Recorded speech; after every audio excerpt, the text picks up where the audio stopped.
Good evening दोस्तों।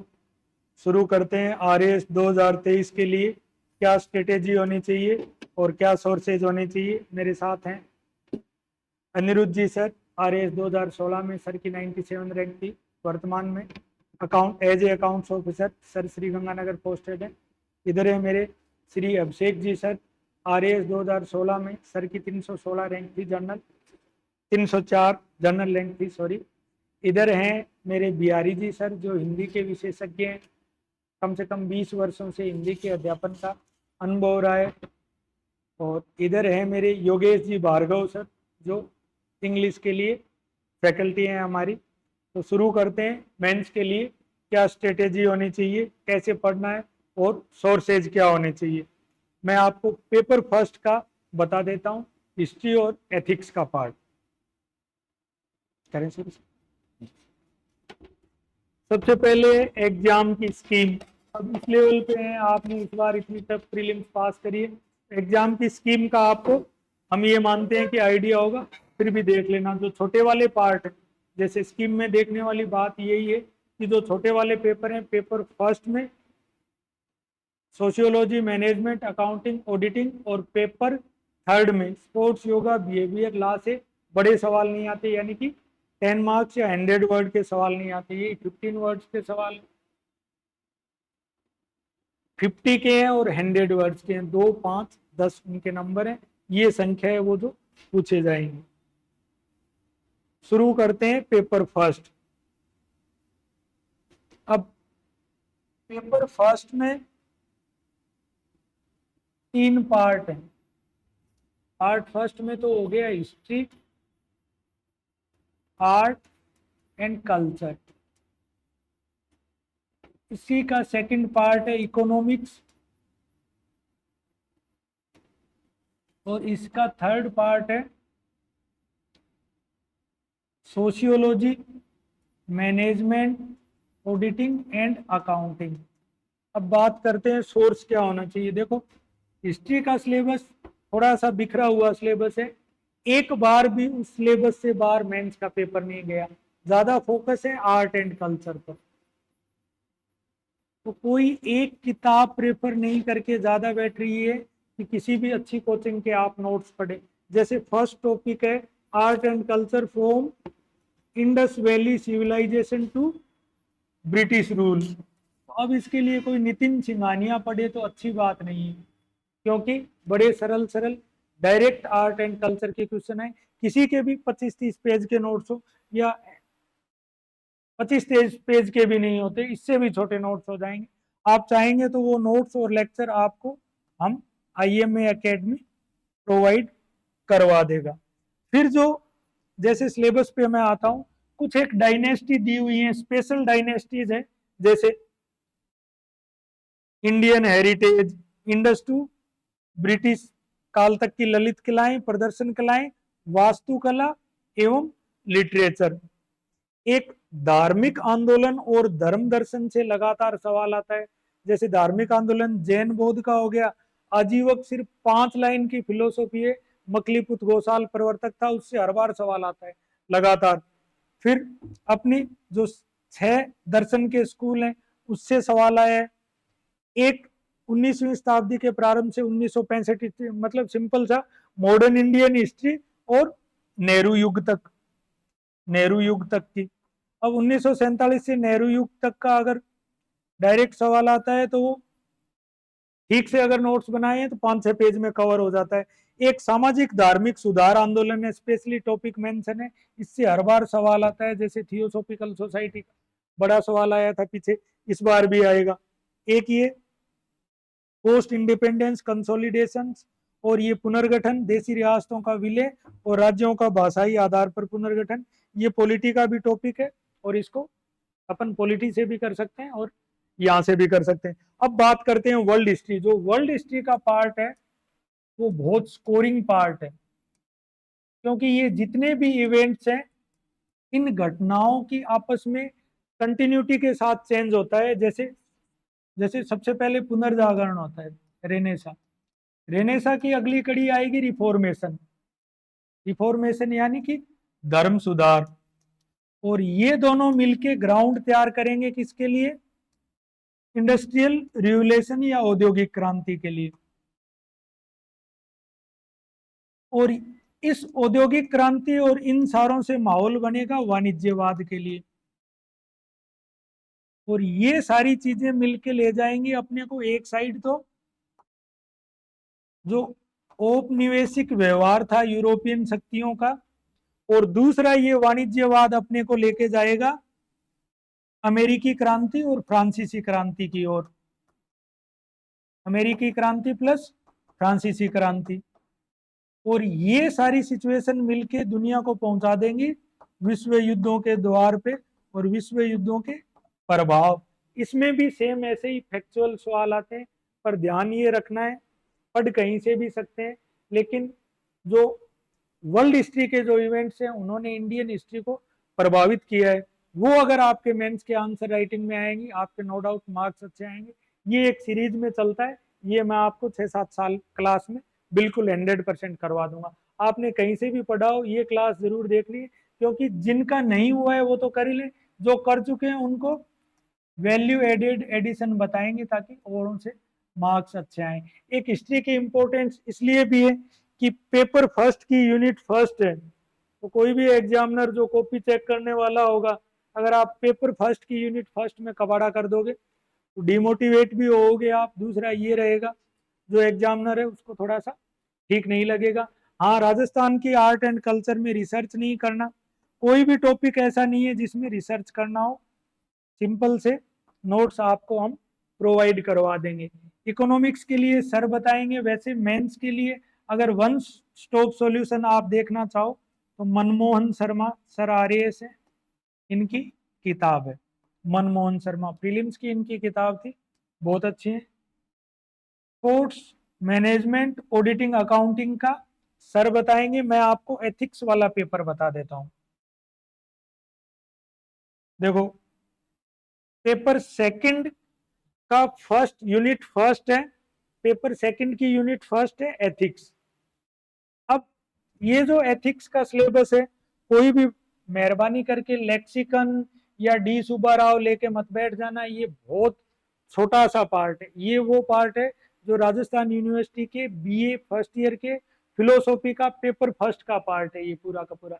जैसे नीति शास्त्र, मानवीय मूल्य, अब डायरेक्ट ये पूछते हैं नीति शास्त्र क्या है, मानवीय मूल्य क्या है, महापुरुषों, समाज सुधारकों, प्रशासकों के जीवन से प्राप्त शिक्षा, या जैसे ये है जो परिवार है वो मानवीय मूल्यों को कैसे विकसित करता है।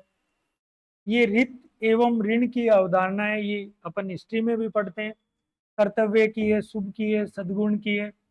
अब निश्चित सार्वजनिक जीवन में गीता का आ गया, गांधीयन एथिक्स आ गई, बार बार वही। ट्रस्टीशिप क्या है, साधन साध्य की पवित्रता क्या है, भारतीय विश्व के नैतिक चिंतकों दार्शनिकों का योगदान, वही फिलोसोफर्स आ जाएंगे। प्रशासन में नैतिक चिंता, द्वंद्व, चुनौतियां, नैतिक निर्णय प्रक्रिया, ये आ जाएगा। केस स्टडी अभी तक नहीं आई है। अगर बहुत ईमानदारी से इसमें अगर 2 दिन या 3 दिन भी हम 3-3 घंटे की क्लास करते हैं, एक सिंगल सवाल बार नहीं जाएगा। ये भी मैं आपको हिंदी और इंग्लिश में नोट्स भी प्रोवाइड करवा दूंगा। जो लोग पहले कर चुके हैं उनके लिए इसमें भी वैल्यू एडेड मटेरियल होगा कि आंसर राइटिंग प्रॉपर तरीके से हो सके, ठीक तरीके से हो सके। बाकी नेक्स्ट पार्ट के लिए मैं आमंत्रित करता हूँ अनिरुद्ध जी सर प्लीज।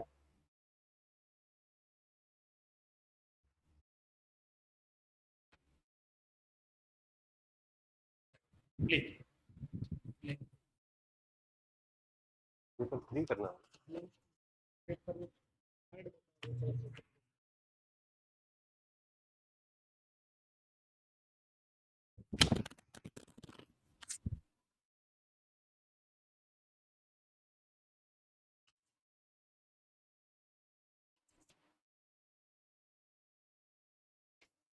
नहीं नहीं कोई दिक्कत नहीं। ये इकोनॉमिक्स बताना और ये बताना।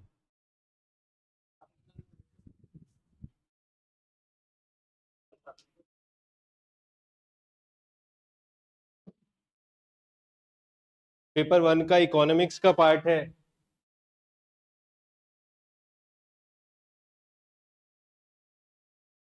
इकोनॉमिक्स में एक तो जनरल इकोनॉमिक्स बेसिक्स, इसमें से कम ही क्वेश्चन पूछे जाते हैं कि जैसे आपको बेसिक रेपो रेट वगैरह हो गया, इन्फ्लेशन हो गया, जो आपने प्रीलिम्स में पढ़ा है वो ये पार्ट हो गया। दूसरा पार्ट है अप्लाइड पार्ट, जैसे एग्रीकल्चर हो गया,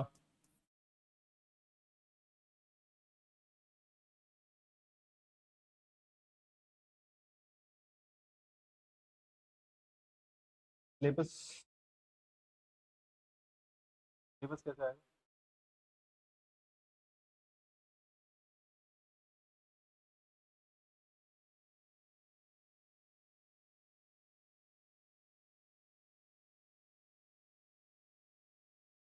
अब जैसे इसमें एग्रीकल्चर का पार्ट हो गया, एग्रीकल्चर के पार्ट में आप कम से कम इसको 5 से 10 पेजों में सारे सब पे, जैसे कृषिगत सुधार है, चुनौतियां हैं, सब पे आप एक 5 नंबर का और 10 नंबर का क्वेश्चन तैयार कर सकते हो।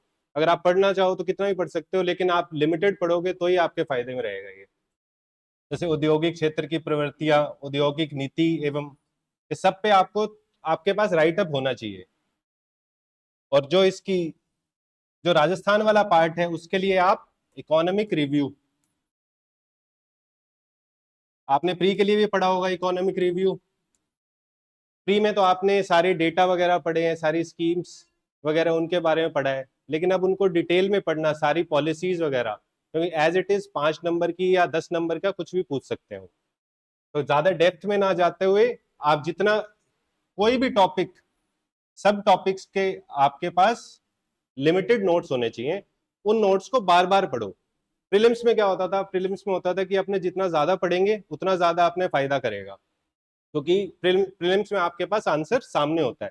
इसमें आपके पास आंसर सामने नहीं होता, आपके पास बस क्वेश्चन होगा, आंसर आपको पूरा लिखना है, चाहे आप कैसा भी लिखो, लेकिन आप अच्छा लिखोगे मार्क्स तभी मिलेंगे। और ये जो वैश्विक अर्थव्यवस्था है, इसमें एज ज्यादा कुछ तो इन्होंने नहीं पूछा हुआ, बस ये पुराना जो सिलेबस है जो एज इट इज लिख देते हैं, विश्व बैंक, आईएमएफ, सब पे एक एक पेज का राइट अप आपको प्रोवाइड करा दिया जाएगा। नहीं तो आप उनकी वेबसाइट पे जाके भी उनको सर्च कर सकते हो कि इनके बारे में क्या करते हैं। सतत विकास एवं जलवायु प्रशिक्षण, सस्टेनेबल डेवलपमेंट। तो सस्टेनेबल डेवलपमेंट में आपके एसडीजी गोल्स इंपॉर्टेंट हो जाते हैं, उनको आपको सारा पता होना चाहिए और आप उसको आंसर में कैसे यूज करोगे। इसके बाद बचता है राजस्थान के इकोनॉमिक्स, और आप इकोनॉमिक रिव्यू कर लीजिए, इसके बाहर से कुछ नहीं आएगा। नेक्स्ट पार्ट है, ये राजस्थान का भी, और राजस्थान का इसके लिए इकोनॉमिक रिव्यू हो गया। अब नेक्स्ट पार्ट है थर्ड, इसमें 2-2 नंबर के क्वेश्चन आएंगे, 5 और 5 नंबर के 2 क्वेश्चंस सब में से, जैसे समाजशास्त्र हो गया, प्रबंधन हो गया, अकाउंटिंग हो गया। अब ये जो टॉपिक्स दे रखे हैं, इस कोई भी टॉपिक आपको नहीं छोड़ना है, सब टॉपिक के पास आपके 1 या 2 पेज का राइट अप होना चाहिए, जो कोचिंग में प्रोवाइड करा दिया जाएगा। सेम इसमें है, इसके सिलेबस से बाहर जाना ही नहीं है आपको। और अकाउंटिंग भी, अकाउंटिंग स्टैटिक टॉपिक है, इसमें ना कुछ करंट है ना कुछ है। इसमें प्रबंधन में भी बिल्कुल स्टैटिक टॉपिक है, जो आपको एज इट इज बुक से पढ़ो या किसी चीज से पढ़ो, आप इसके अलावा आपका कुछ करंट का कुछ नहीं आएगा इसमें। अब पेपर 1 कवर हो गया।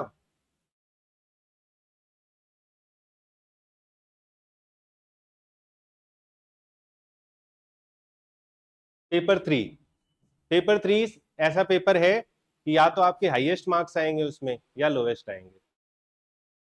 जैसे पार्ट 1 इसका polity and IR,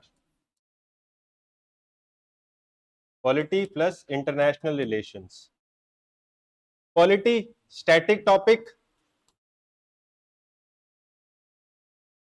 plus current. Static topic में क्या है, आपको लक्ष्मीकांत आपने पढ़ी थी प्रीलिम्स में, सेम 2-2 मार्क्स से क्वेश्चंस में तो स्टैटिक चीजें ही पूछेंगे, या फिर 1-2 कोई करंट का आ रखा होगा तो करंट का ही पूछ सकते हैं इसमें। तो आपको सिर्फ इसमें एक ही सोर्स फॉलो करना है, लक्ष्मीकांत। बाकी करंट के लिए, जैसे करंट में कोई इश्यू आ जाता है कि अभी रोल ऑफ गवर्नर या रोल ऑफ स्पीकर, तो वो आपके जो बाद का जो पार्ट होता था ना पॉलिटी में, कि जैसे फंडामेंटल राइट्स के क्या क्रिटिसिज्म है, और इसके रोल ऑफ गवर्नर का रोल क्या है, प्रेसिडेंट का रोल क्या है, इसके क्रिटिसिज्म, तो ये सब चीजें आपको करनी है। बाकी जो इसमें राजस्थान वाला पार्ट है, ये आपको किसी सोर्स में मिलना मुश्किल है, तो ये आईएमए के नोट्स में आपको जितना आपका टाइम बचेगा उतना आपका फायदा है अभी के टाइम में। आईआर, आईआर एक ऐसे टॉपिक है, आप आईआर का एक ऑप्शनल सब्जेक्ट भी होता है यूपीएससी में, लेकिन यहाँ जो दे रखा है आप इससे आगे कहीं मत जाइए। एक तो ये जो बेसिक्स हैं आईआर के, इस पे बेसिक क्वेश्चन बन सकता है, और बाकी जो करंट में चल रहा है, जैसे अभी इसराइल पैलेस्टीन वॉर चल रहा है, तो उस पे क्वेश्चन बन सकते हैं। G20 बहुत इंपॉर्टेंट था, और वैसे इन्होंने फिक्स दे रखे हैं, इससे ज्यादा आप पढ़िएगा मत। जैसे संयुक्त राष्ट्र हो गया, गुट निरपेक्ष आंदोलन हो गया, G77, सार्क। अब सार्क का क्वेश्चन, सार्क पुरानी चीज हो गई, लेकिन सार्क से आपसे पूछ सकते हैं कि सार्क आज के टाइम भी रेलिवेंट है क्या, तो आपको सार्क के बारे में पता होना चाहिए। तो ये सारे आपको नोट्स आईएमए द्वारा प्रोवाइड करा दिए जाएंगे। बाकी पार्ट 2, जितने भी टॉपर्स हैं मोस्टली सबके हाईएस्ट मार्क्स आते हैं इसमें, 65-70 मार्क्स के आसपास का आता है, और उसमें से 65 में से आप 45 मार्क्स इसमें ला सकते हो अगर आपको आता है तो। इसके लिए होल एंड सोल एक ही बुक है, अब ऐड की बाय लक्ष्मीकांत।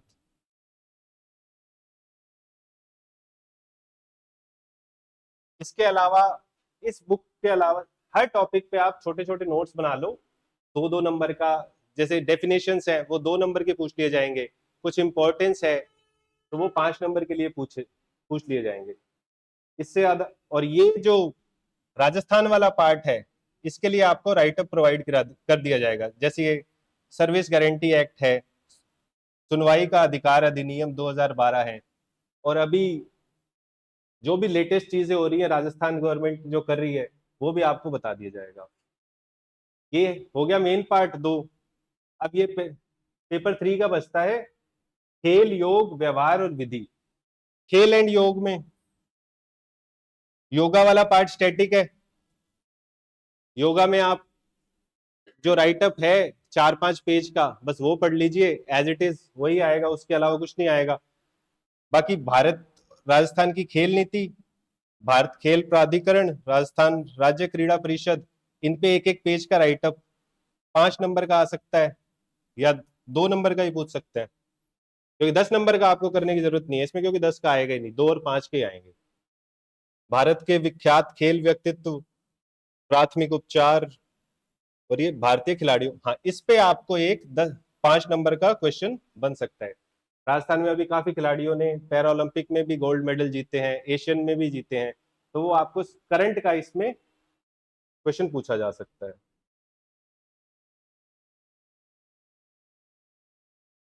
बिहेवियर,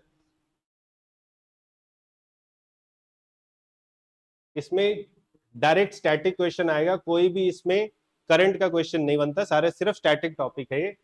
इसमें आप सोर्स फॉलो कर सकते हैं एनसीईआरटी, या फिर अगर इतना टाइम नहीं है पढ़ने का तो आईएमए के नोट्स काफी हैं इसके लिए। ऐसे ही सेम विधि का आपको इसके लिए शायद ही कोई सोर्स ऐसा मिलेगा कि जिसमें सब कुछ अवेलेबल एक साथ हो जाए, तो इसके लिए भी आप सिर्फ आईएमए के नोट्स फॉलो कर लो, 20 से 25 पेज के नोट्स, और आपके 20 नंबर तैयार है। ठीक है, अब मैं नेक्स्ट पेपर 2 के लिए अभिषेक सर को बुलाना चाहता हूँ।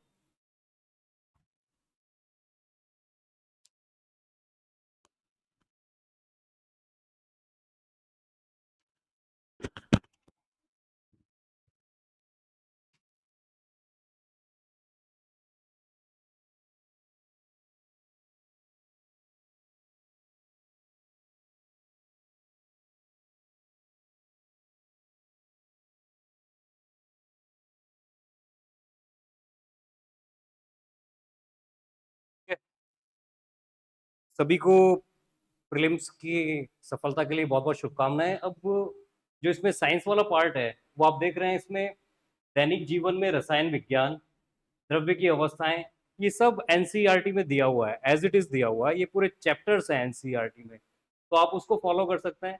और ज़्यादा आपको अगर डिटेल्स चाहिए तो आईएमए के नोट्स मोर देन सफिशिएंट है।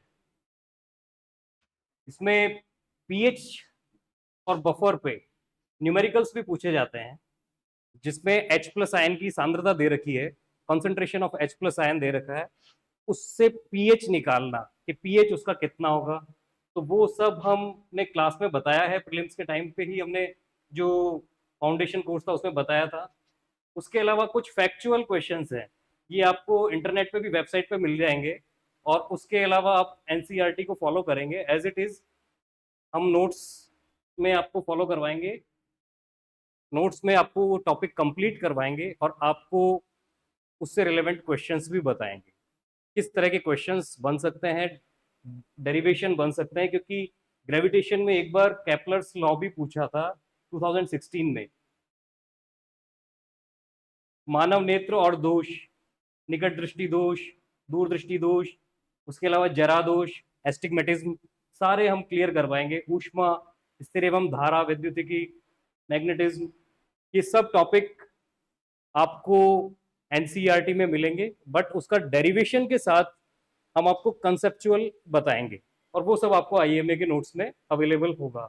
नाभिकीय विखंडन और संलयन, इस पे 2 नंबर के क्वेश्चंस भी अच्छे पूछे जाते हैं, और विद्युत एवं विद्युत चुंबकीय तरंगे, चुंबकीय अनुनाद, इमेजिंग, ये सब टॉपिक्स कवर करवाएंगे। फिर बायोलॉजी,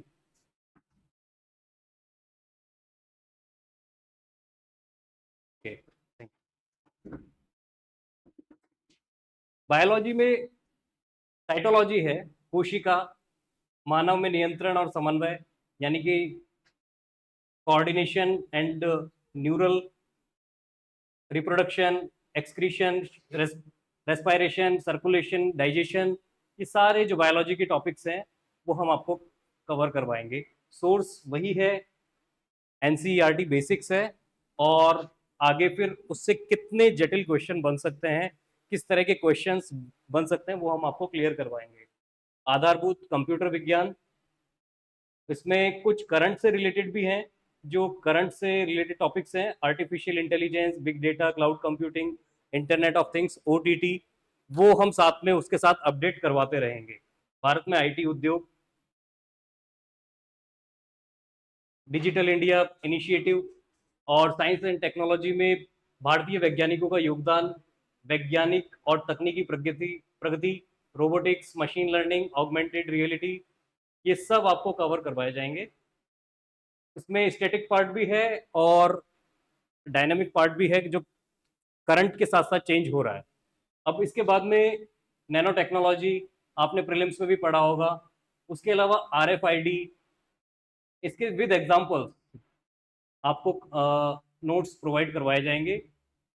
अंतरिक्ष प्रौद्योगिकी, रक्षा प्रौद्योगिकी, ये सब फैक्चुअल के साथ साथ करंट से रिलेटेड हैं। अब इसके बाद आता है जियो साइंसेस, भूगोल जिसमें आती है, भूविज्ञान जिसमें आता है। इसमें एक आता है पृथ्वी, विश्व का, भारत का और राजस्थान का।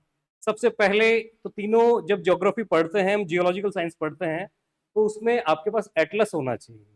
एटलस, ऑक्सफोर्ड स्टूडेंट एटलस आता है जैसे भारत विश्व के लिए, और राजस्थान के लिए आप कोई भी एटलस फॉलो कर सकते हैं, और आईएमए भी एक एटलस निकाल रहा है अपना, तो आप वो भी फॉलो कर सकते हैं।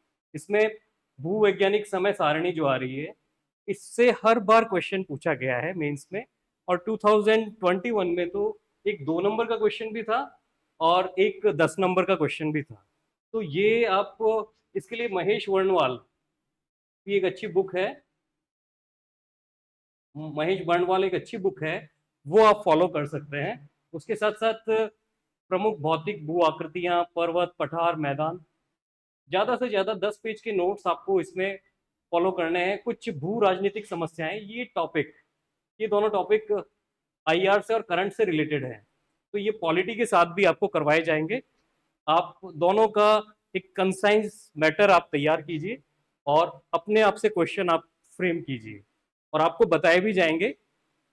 उसके बाद प्रमुख भौतिक भू आकृतियां, जो भारत का भूगोल है उसमें भी आपका सोर्स जो रहेगा वो आईएमए के नोट्स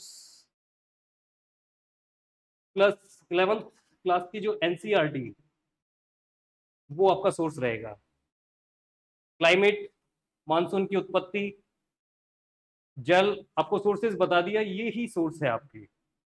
अब राजस्थान के लिए स्पेसिफिकली आप आईएमए के नोट्स फॉलो कर सकते हैं और एटलस आप कोई भी फॉलो कर सकते हैं राजस्थान के लिए, और आईएमए भी आपको एटलस प्रोवाइड कराएगा।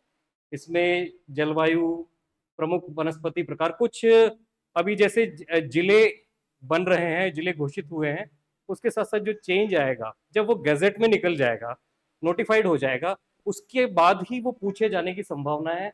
उससे पहले जो पहले पुराने क्वेश्चन हैं वही पूछे जाएंगे। जनसंख्या में भी रिलेटेड यही है, जब तक पुरानी जनसंख्या के आंकड़े हैं 2011 के, उससे रिलेवेंट क्वेश्चन ही पूछे जाएंगे।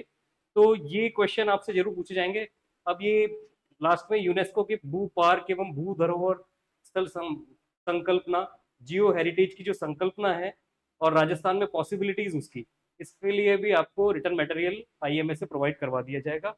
और साथ ही जो जियो पॉलिटिकल प्रमुख एनवायरमेंटल इश्यूज हैं वो भी आपको साइंस के साथ साथ ज्योग्राफी में भी करवा दिए जाएंगे। Thank you.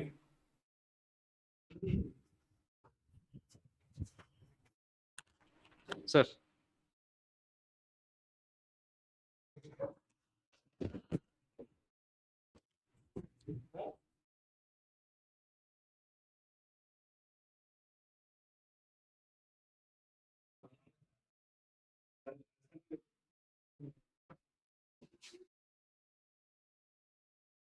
मैं बिहारी लाल शास्त्री आईएम में कोचिंग में सभी विद्यार्थियों का स्वागत करता हूं।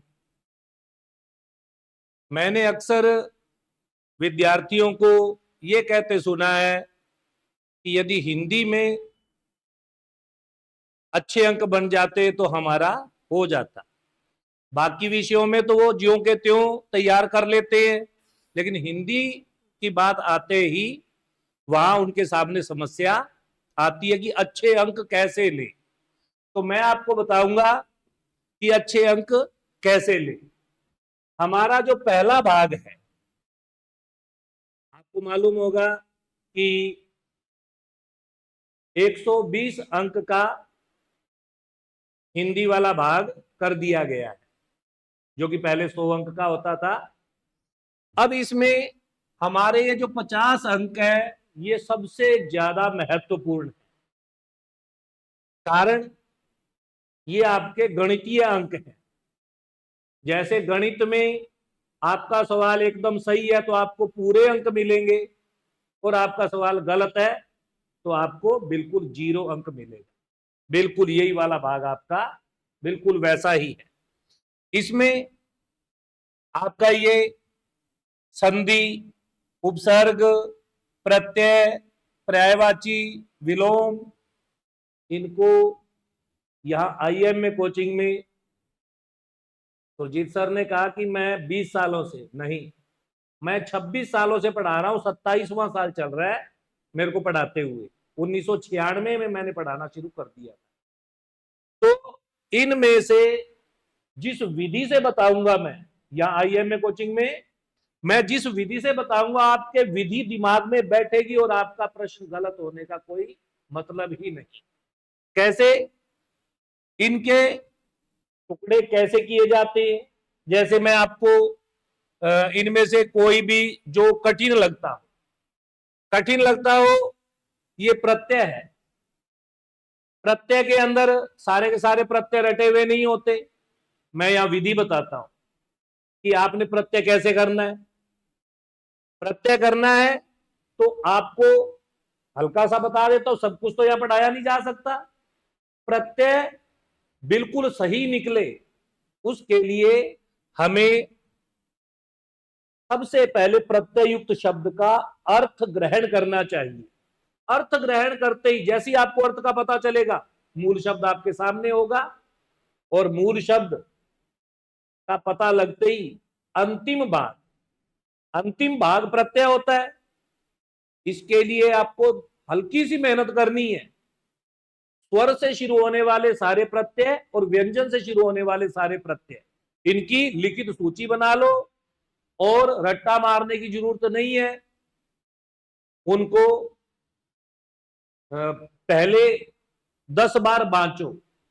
सारे के सारे प्रत्यय को बांचने में मैंने यहां कक्षा में प्रैक्टिकल करवाया हुआ विद्यार्थियों से। सारे के सारे प्रत्यय, स्वर से शुरू होने वाले, व्यंजन से शुरू होने वाले, पढ़ने में कभी भी 80 से 85 सेकंड से ज्यादा समय कभी नहीं लगा। यानी 1.5 मिनट में आप सारे के सारे प्रत्यय बांच सकते हो।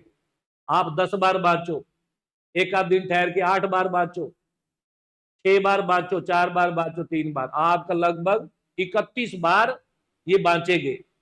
जिस तरह कोई अध्यापक आपको 10 दिन भी पढ़ा लेता है तो उसकी गर्दन बोर्ड की तरफ हो, या आप भीड़ भाड़ वाले इलाके में मेले में जाओ, मेले में अध्यापक का मुंह दूसरी तरफ है, आप गर्दन देख के भी पहचान जाते हो कि ये तो हिंदी वाले सर खड़े हैं, ये अंग्रेजी वाले सर खड़े हैं। इसी तरह अगर प्रत्यय आपके इतने बार बांचे हुए होंगे, प्रत्यय युक्त शब्द का अंतिम भाग देखते ही, यानी गर्दन देखते ही पता चल जाएगा ये वो वाला प्रत्यय। आप प्रत्यय तुरंत पहचान सकते हो, और मूल शब्द प्रत्यय युक्त शब्द का अर्थ ग्रहण करने पर। तो ये विधि है। तो ये आपके गणित वाले अंक हैं। इनको अगर आपने, ये 50 अंक का भाग है, ये वाला भाग 50 अंक का भाग है, इसमें से आप 40 से 45 के बीच अंक लेते हैं तो पेपर, लिखित परीक्षा है, जांचने वाले की मानसिकता बन जाएगी कि इसके पास अच्छा ज्ञान है। और इसके अंदर अगर आपके अंक 15-20 आते हैं तो आगे वाला भाग जांचने वाला क्या करेगा, ये तो दौड़ पता चल गया इसका कि ऐसे दौड़ का ही है, आगे वो अपने आप ही। ये वाला भाग आपने बहुत मजबूत कर रखा है, निबंध आपने बहुत मजबूत कर रखा है और शानदार लिखा है, लेकिन ऊपर वाले भाग ने आपके प्रति उसकी मानसिकता विकृत कर दी। ये किसी काम का बंदा नहीं है, इसके पास गूढ़ ज्ञान नहीं है। तो आपको अच्छे अंक लेने के लिए ये भाग, इसमें कोशिश रहनी चाहिए कि 40 से अधिक अंक लेने ही है, ताकि पेपर जांचने वाले की मानसिकता आपके प्रति सकारात्मक बन जाए। फिर इसके बाद हमारे सामने ये 5 भाग हैं, 1 2 3 4 5 भाग है, 10 अंक का एक भाग है। इसमें से ये संक्षिप्तीकरण और उचित शीर्षक, इसमें शीर्षक सबसे बाद में चुनना चाहिए। क्यों चुनना चाहिए? सबसे पहले आप बाकी प्रश्नों का उत्तर दोगे, बाकी प्रश्नों का उत्तर देते देते पूरे गद्य को आप पढ़ चुके होंगे और आपको पता चल जाएगा कि ये मूल रूप से किस विषय में कहना चाहता है। और वो विषय, जैसे आपके निबंधों के हेडिंग होते हैं, इस टाइप का एक विषय के बारे में पता चल गया, और एकदम संक्षिप्त और एकदम, जिसको कहते हैं ना, एकदम डायलॉग टाइप का लगना चाहिए, ऐसा शीर्षक अंत में निकल के आएगा जब सारे बाकी प्रश्नों का उत्तर दे चुके होंगे। इसी तरह ही आपका ये पल्लवन है, पल्लवन के लिए कोई ना कोई पंक्ति आती है और कई विद्वान ऐसे बैठे होते हैं, पंक्ति को देखते ही पहचान जाते हैं कि ये पंक्ति, ये तो तुलसीदास जी की है, ये कबीरदास जी की है, और तुरंत पंक्ति के बारे में अपना ज्ञान बघारने के लिए उल्लेख कर देंगे। पल्लवन के अंदर पहला नियम, आपको यहां आईएमए के नोट्स में नियम बताए जाएंगे कि पल्लवन करना है तो कैसे करना है।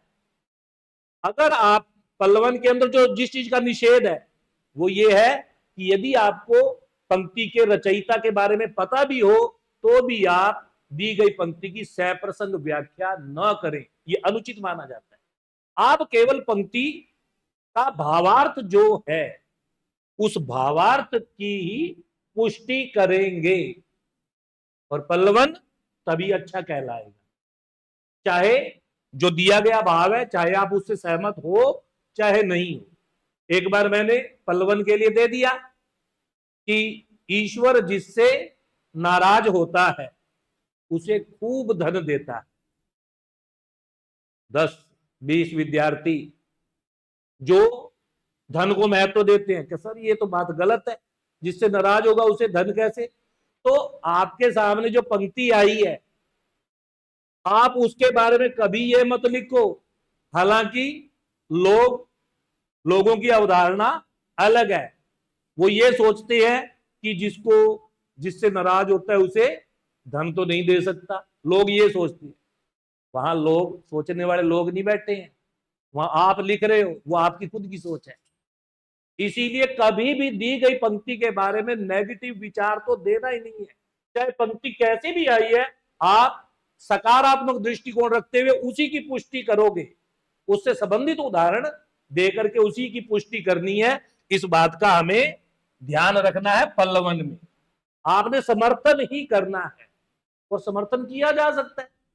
आप जानते हो कि हम किसी से नाराज होते हैं तो हम चाहते हैं वो दूर रहे, और ईश्वर जिससे नाराज होता है उन्हें दूर रखने के लिए खूब धन दे देता है कि अब उसी में उलझे रहो, मेरे पास आने की जरूरत नहीं है। और जो जितना धनी होगा ईश्वर का नाम नहीं लेता। आप ऐसे सकारात्मक दृष्टिकोण रखते हैं, उस कथन की पुष्टि करो कि हाँ ये बात एकदम सही है। आपने उसको सही सिद्ध करना है। लोग गलत कहते हैं या ये गलत कहता है वो गलत कहता है, ऐसे तथ्यों से आप जो नकारात्मक विचार डालोगे वही आपके नंबर कट होगे, क्योंकि वहां पर लोग नहीं बैठे, आप खुद बैठे हो लिखने वाले।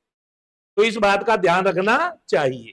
अब 2 पत्र, ये 10 अंक का ये भाग आ गया, 10 अंक का ये भाग है, और इसी तरह 10 अंक का इनमें से एक पत्र और एक पत्र इनमें से, एक पत्र इनमें से आएगा और एक पत्र अधिसूचना, निविदा, परिपत्र और विज्ञप्ति से आएगा। और इन पत्रों में आपको प्रारूप अच्छी तरह से पता होना चाहिए कि इसमें पहले इस प्रकार के पत्र में, क्योंकि इसका जो पत्र शीर्षक होता है, पत्र शीर्षक, फिर पहला बिंदु क्या है, फिर दूसरे बिंदु पे हमें क्या लिखना है और कहां लिखना है, तीसरा बिंदु क्या लिखना है।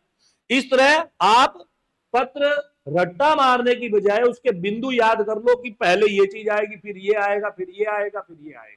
अगर ये आपका तैयार हो गया तो आप पत्र का सही प्रारूप, मैंने आपको कहा ऊपर आपके 50 अंक पूरे हैं और इधर प्रारूप सही है, चाहे आपकी भाषा, मैंने कहा एक बहुत शानदार भाषा वाला जिसने इन भागों को बहुत अच्छा तैयार कर रखा है, लेकिन ऊपर नंबर 15-20 लेके बैठा है, 15-20 नंबर है, जांचने वाले का दृष्टिकोण आपके प्रति वही बन गया, गए काम से।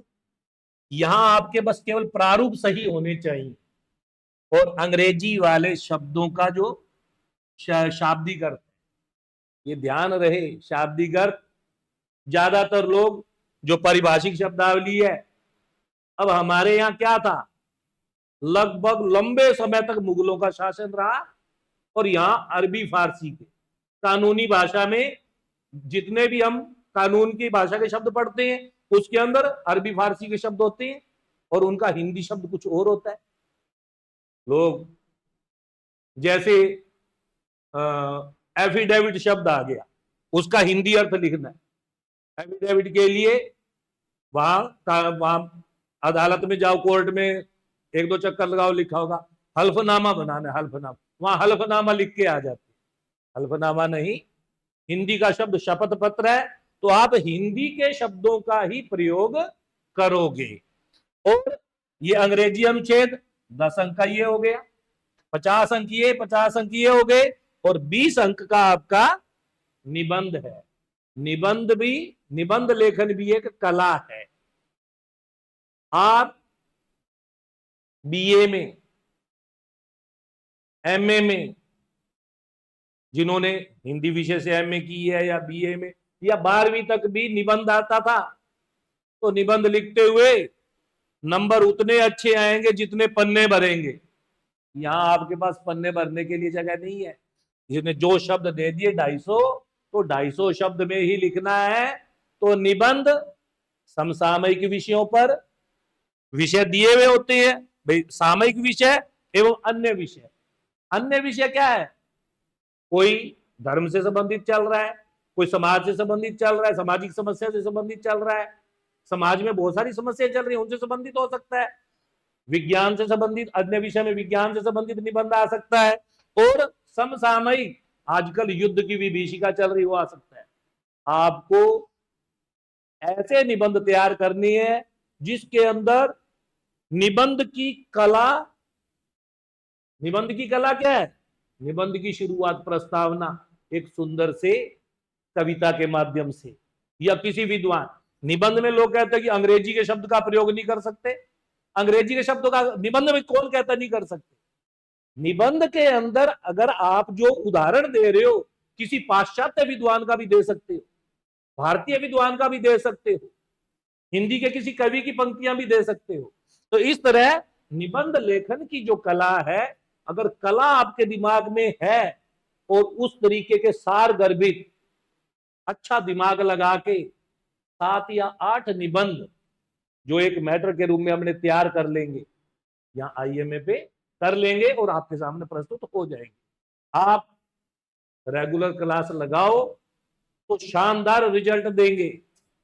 और नोट्स पर आश्रित रहना चाहते हो तो वो भी आप लोगों का कल्याण ही करेंगे, आईएमए के नोट्स।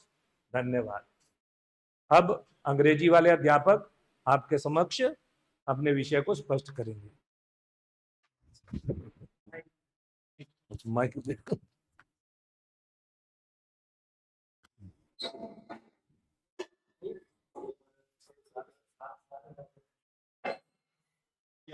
हाँ जी, जय हिंद सभी को।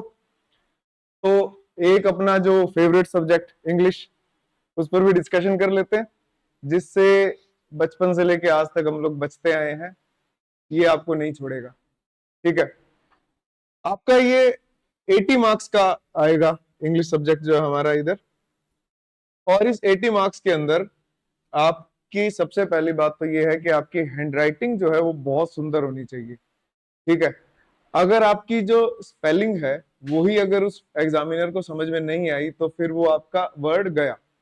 ठीक है, और सबसे बड़ी बात, आप जितने ज्यादा रूट वर्ड्स का, और एक शब्द होता है, मैं अगर कहूँ एक रूट वर्ड है हमारे पास, अगर इन रूट वर्ड से आप नए नए वर्ड्स बना के यूज करते हो ना, तो आपके मार्क्स जो है इसके अंदर डेफिनेटली इंप्रूव होंगे ही होंगे। ठीक है, तो खैर बात करते हैं कि आपका ये जो 3 पार्ट्स में बटा हुआ है इंग्लिश का पेपर, इसके अंदर आएगा क्या क्या। देखिए, पार्ट ए के अंदर आपके पास है ग्रामर। ग्रामर का जो पोर्शन है हमारे पास में, आपको उसके अंदर क्या ख्याल रखना है कि ये जो articles, determiners, prepositions, models, active voice, passive voice, narration, antonyms, synonyms, phrasal verbs, idioms, one word substitution, और ये वर्ड्स ऑफन कंफ्यूज्ड और मिसयूज्ड, ये जो वर्ड्स है ना, ये आपके ऐसे नहीं आएंगे कि जैसे वो एसएससी बैंकिंग के एग्जाम में यूज होता है कि ऑब्लिक लगा के आपको A part, B part, C part में एरर बताना है। ऐसा नहीं आएगा। आपको एक सेंटेंस लिखा हुआ मिलेगा, जैसे मान लो वो ये सेंटेंस लिख के दे देगा आपको, उसने मान लीजिए ऐसे लिख दिया कि there is 5 students who can help everyone. अब वो आपको ऐसे सेंटेंस लिखा हुआ दे देगा, इतनी गंदी राइटिंग में नहीं होगा, अच्छी राइटिंग में होगा। और जब वो ऐसे लिखा हुआ मिलेगा, आपको उसे सही करके लिखना होगा। वो नहीं बताएगा कि इसमें एरर कहाँ पर है, आपको अपनी सोच समझ से, अपनी सूझबूझ से उसको सही करना होगा। ठीक है, फिर इसके अंदर जैसे ये सही क्या होता है, आप जब इसको पूरा सही करके लिखेंगे तो क्या हो जाता है कि देयर इज नहीं आएगा, यहाँ पर देयर आर आ जाएगा, क्योंकि 5 स्टूडेंट्स जो है वो सब्जेक्ट यहाँ पर ये है। देयर जो है वो डमी सब्जेक्ट है, या फिर अपने कह देते हैं कि ये अपना एग्जैक्ट, ये एक्चुअल सब्जेक्ट ये नहीं है। ठीक है, तो ये इस तरह के क्वेश्चंस जो है वो हर एक से रिलेटेड आपके कॉमन एरर के जो क्वेश्चंस बनते हैं, वो करेक्शन बोल रहा है यहाँ पर, क्या था, करेक्शन। तो करेक्शन का मतलब आपको सेंटेंस अपनी तरफ से सही करके लिखना होगा, ठीक है। टेंसेस, ये टॉपिक तो हम लोग बचपन से पढ़ते आए हैं और जवानी भी इसी में निकल गई, और पढ़ना ही पड़ेगा इसको भी। पूरी डिटेल के साथ आपको क्लास के अंदर करवाया जाएगा, क्लास नोट्स आपको मिलेंगे। अगर आप फिर भी कोई अलग राइटर की बुक पढ़ना चाहते हो ओनली ग्रामर के लिए, तो मैं आपको सबसे बढ़िया बुक जो है, बेस्ट बुक है, वो कौन सी है? आप रेनन मार्टिन पढ़ सकते हैं। रेनन मार्टिन, जब सारी बुक्स आप डिटेल में पढ़ ही रहे हो तो फिर इंग्लिश को क्यों छोड़ें? तो रेनन मार्टिन आप बुक यूज कर सकते हैं, द बेस्ट बुक है ये, ठीक है। और बाकी यहाँ से आपको क्लास नोट्स वगैरह मिलेंगे, जितना ज्यादा पढ़ो उतना ही अच्छा है ना, क्योंकि इंग्लिश हमारा फर्स्ट लैंग्वेज तो है नहीं कि इसके अंदर हम वैसे ही पैसेज को पढ़ दें और आंसर लगा देंगे, नहीं भाई। हमारी रीडिंग एबिलिटी ठीक ठाक होनी चाहिए, और रीडिंग एबिलिटी अगर हमारी ठीक ठाक है तो आप खुद देख लो कि फर्स्ट लैंग्वेज भी नहीं है, और इंग्लिश लैंग्वेज जब क्लास में पढ़ते हैं तो आधी से ज्यादा बातें तो हमारी हिंदी में ही होती है ना, तो कहाँ से ये फर्स्ट लैंग्वेज हमारी उसके मुकाबला कर पाएगी? पढ़ना ही पड़ेगा हमें इसके अंदर, है ना। इसको हमें रूल्स से चलना होगा। आपको ऐसा नहीं करना कहीं आप ये सोच लो कि भाई मुझे ये जच रहा है, ये सही लग रहा है, ये गलत लग रहा है, और ये मैं इसको जचा के लगा देता हूं। नहीं, जचाना नहीं है, मन की बात नहीं सुननी, रूल्स की बात सुननी है, और ग्रामर जो आपको रूल्स के अकॉर्डिंग ही करनी है, और वो यहाँ पर क्लास में आपको पूरी डिटेल में करवाई जाएगी, ठीक है। पूरी डिटेल में आपका, इसमें तो मार्क्स कटने नहीं देंगे। एंटोनिम सिनोनिम्स, ये आपको वोकैब जो है वो रूट वर्ड से याद करवाई जाएगी। यहाँ पर वोकैब की अलग से क्लास होती है, जिसके अंदर रूट वर्ड से, एक रूट वर्ड से आप आगे से आगे वर्ड्स बना सकते हैं। फॉर एग्जांपल, जैसे अगर मैं ये लिखूं, जैसे मैंने एक रूट वर्ड लिखा ईगो। ईगो का मतलब होता है मैं, घमंड नहीं होता भाई। इससे आपने वर्ड बनाया ईगोइस्ट, ईगोटिस्ट, ईगोसेंट्रिक और ईगो मेनियक। ये वर्ड्स बन गए इससे। अब एक ईगो वर्ड से आपने 4 अलग अलग वर्ड्स बना लिए। तो इस तरीके से रूट वर्ड को याद करेंगे। ईगोइस्ट मतलब जो हमेशा अपने बारे में सोचे, ईगोटिस्ट जो हमेशा अपने बारे में बोले, अपने आप को दुनिया का केंद्र माने, और अपने आप के लिए मेनिया मतलब पागल हो, खुद को ही सर्वोपरि मानता हो। तो ये रूट वर्ड से हम इसको याद कर सकते हैं। फ्रेजल वर्ब एक टॉपिक है जिसके अंदर क्या होता है कि एक वर्ब के साथ एक प्रीपोजिशन जब मिल जाती है, या फिर एक वर्ब के साथ जब कोई एडवर्ब मिल जाए और ये मिलकर एक नया मीनिंग बनाए, मिलकर एक क्या बनाए भाई, नया मीनिंग बनाए, तो उसको क्या बोला जाता है? उसको कहते हैं फ्रेजल वर्ब। जैसे गिव अप।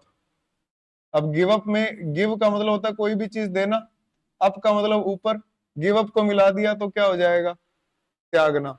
नया मीनिंग बनाइए, त्यागना या छोड़ना, ठीक है। तो इसको कहते हैं फ्रेजल वर्ब। ये फ्रेजल वर्ब वाला टॉपिक भी आपका आता है कि भाई इसको सब्स्टिट्यूट करना होता है। One word substitution, one word आ जाएंगे कि हु इज ऐसे करके लिख देगा, who hates women, who hates women. One word में क्या बनता है? ये मिजोगाइनिस्ट। आपने एक टर्म सुनी होगी मिसोजिनी। मिसोजिनी का मतलब कि वो विचारधारा जिसमें पुरुष, या फिर जिसमें कोई भी पुरुष ही नहीं, महिलाओं से नफरत की जाती है। जैसे अमेरिका जो देश है वो मिसोजिनी का शिकार है। जैसे ऐसा माना जाता है कि डोनाल्ड ट्रंप और हिलरी क्लिंटन जब इलेक्शन लड़े थे, उन्होंने तो हिलरी क्लिंटन के हारने का सबसे बड़ा कारण उसका महिला होना था। तो भारत देश तो खैर महिलाओं की शुरू से रिस्पेक्ट करता आया है और आगे भी करेगा ही। हमारा इतिहास बहुत ही इससे मतलब भरा हुआ है इन अच्छी बातों से, लेकिन वो मिसोजिनी का एक अलग टॉपिक है। खैर, मिजोगाइनिस्ट ये वन वर्ड में आ गया। कॉम्प्रिहेंशन एंड ट्रांसलेशन और प्रीसी राइटिंग, ये आपके पार्ट बी में आ जाएगा। एक आपको पैसेज मिलेगा जिसको हम लोग अनसीन पैसेज कहते हैं। अनसीन पैसेज के अंदर आपको क्वेश्चंस मिलेंगे, इसी पैसेज में से ही निकाले होंगे। ये मान के चलिए फ्री के नंबर होंगे, ये आपको उस पैसेज के आंसर जो है उसमें से मिल जाएंगे। ट्रांसलेशन करनी होगी इसके अंदर। फिर आपको ऐसे वर्ड जो है 5 सेंटेंसेस की ट्रांसलेशन। ट्रांसलेशन का मतलब ये नहीं है कि आपको वो सेंटेंस मिलेंगे, राम खाना खाता है, मैं घर जाता हूँ, ऐसे नहीं मिलेंगे। आपको सेंटेंस कुछ ऐसे मिल जाएगा कि इस वाक्य का संक्षिप्तीकरण करने में मुझे काफी दुविधा का सामना करना पड़ रहा है। इस तरह का एक सेंटेंस आपको मिलेगा, इसकी ट्रांसलेशन करनी होगी। ठीक है, ये पॉइंट समझे आप। ट्रांसलेशन एक अलग चीज है, यहाँ पर थोड़ा अलग लेवल मिलेगा। प्रीसी राइटिंग का मतलब हो गया कि आपको शॉर्ट में संक्षिप्तीकरण करना है, शॉर्ट में लिखना है। शॉर्ट में लिखने का मतलब ये होगा, ऐसे नहीं कि उसमें से पैसेज को उठा उठा के 4-5 बातें आपने लिख दी है। आपको क्या करना होगा, शॉर्ट में लिखने का मतलब कि अपने शब्दों में उस पैसेज को कम शब्दों में बना के लिखना होगा, अपने शब्दों में। फिर आ गया पैराग्राफ राइटिंग। आपको 2 पैराग्राफ मिलेंगे, एक पैराग्राफ हो जाए, एक पैराग्राफ है और एक है इलेबोरेशन। इलेबोरेशन का और पैराग्राफ में थोड़ा सा फर्क है। इलेबोरेशन के अंदर आपको बात को बस थोड़ा विस्तार से बताना होगा। शब्द होंगे इसके अंदर 150 और इसके अंदर होंगे 200, दोनों 10-10 मार्क्स के हैं। और लेटर या फिर रिपोर्ट राइटिंग जो है ये मिलेगा आपको 10 मार्क्स का, इसके भी लगभग 150 वर्ड्स हैं। और ये जो लेटर है ये आपको पता है 2 टाइप का होता है लेटर, एक फॉर्मल और एक इनफॉर्मल। फॉर्मल के अंदर आपको सब्जेक्ट लिखना होता है, इनफॉर्मल में सब्जेक्ट नहीं लिखना होता है। और क्या लेटेस्ट पैटर्न चल रहा है, उस लेटेस्ट पैटर्न के अकॉर्डिंग के दाएं तरफ क्या आएगा, बाईं तरफ क्या आएगा, हमने नाम कहाँ पर लिखना है, एड्रेस कहाँ पर लिखना है, क्या इसमें नीचे डेट लिखनी है नहीं लिखनी है। तो इस तरह की सारी बातें जो है वो लेटर राइटिंग के अंदर हम लोग पूरी डिटेल में आपको करवाएंगे। पूरी टीम मिलकर आपको एक एक सब्जेक्ट के बारे में पूरी डिटेलिंग करवाएगी। ऐसा इनिशिएशन हमारे शहर में पहली बार लिया गया है कि इतनी बढ़िया, इतनी जबरदस्त टीम आप लोगों का साथ देने के लिए एक ही मंच पर इकट्ठा हो रही है। ठीक है, तो ये आज के सारे पेपर, जितना भी आपके पेपर में जितना भी पार्ट आएगा, सबका हमने आपको डिटेल बताया है। ज्यादा से ज्यादा शेयर कर दीजिएगा इस बात को। और उसके बाद क्लासरूम में आइए, क्लासरूम में आने के बाद इसको शुरू करते हैं। ये जो हमारा एक, आपका जो एक सपना है, एक जो ड्रीम है, हमारा जो एक ये आइडिया है, इस ड्रीम को और इस आइडिया को हम प्रैक्टिकल लेकर आते हैं और इससे हम रिजल्ट प्राप्त करते हैं। थैंक यू वेरी मच दोस्तों। जय हिंद, जय भारत, वंदे मातरम।